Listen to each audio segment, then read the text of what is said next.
Hi, this is Golf Dad, Robert, here with one more unpopular opinion. I was reading on CNN just now about the city of Berkeley, and they passed a resolution here in the U.S., Berkeley, California. It passed a resolution to make the Marine Corps recruiting station known, the personnel there know that they're in the city, they're not wanted in the city. They can't kick them out apparently, but they don't want them in there. And encouraging local folks to obstruct their business in peaceable ways. It will grant them that. They want it in peaceable ways. Now, Berkeley's this left-wing kind of place, or a lot of aging hippies and 60s radicals still live there, and their spawn. Nothing wrong with some hippies, radicals. They were fine. You just don't want too many of them. And they kind of took over Berkeley. Well, I don't live there. What's it to me? But the comments then to that article, people were allowed to comment. Although I wasn't allowed to, my comment didn't get posted. I don't know exactly why. It must have been the use of the word fascists. Not with reference to the Berkeley's liberals.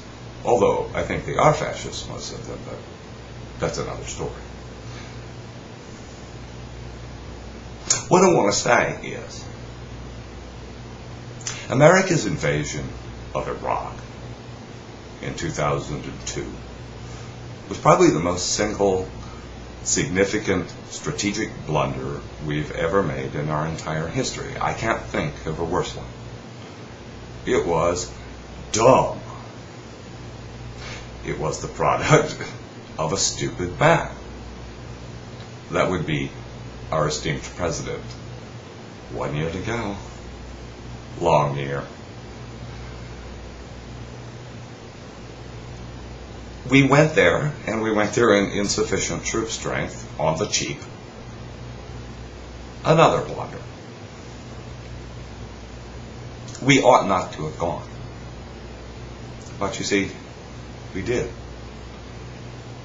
And by going there, we unloosed holy hell. Whereas Saddam Hussein had kept order in the country through the use of terror, much like Al-Qaeda or other groups try to terrorize their victims. Fascists do that, you see.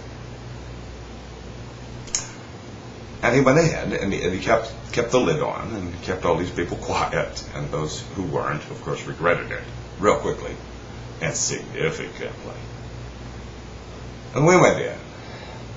It was a huge strategic blunder.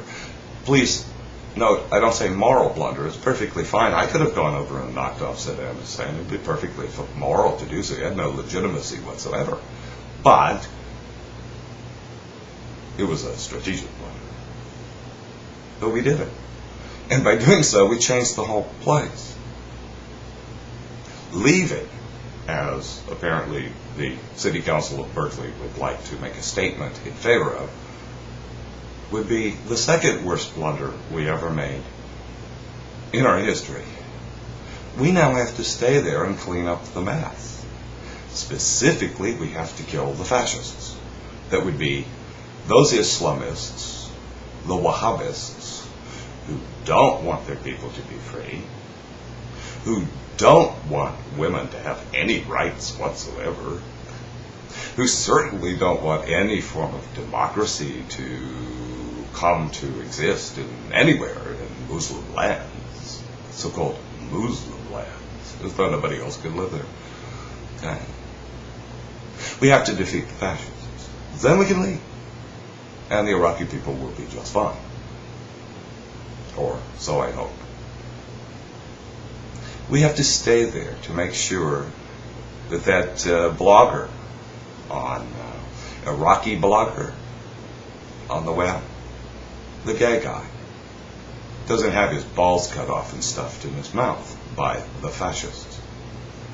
We have to stay there to see to it that 50% of the population, women, don't have to walk about in fear that if they don't wear a tent about themselves, they'll have acid thrown in their faces by the fascists. You know, we have to stay. It's a bummer. Wish we'd never gone. But now we have to do the job right. Finish it up and come on home at that time. Could take a while. Could take 6, 8, 10 years. Do Americans have the stomach for that? Most of them, most of us, probably don't. That's a shame. Well, that's what I got to say. You may have some other opinions. Don't hesitate to let me hear from you. I imagine I will. Thanks a lot, and goodbye.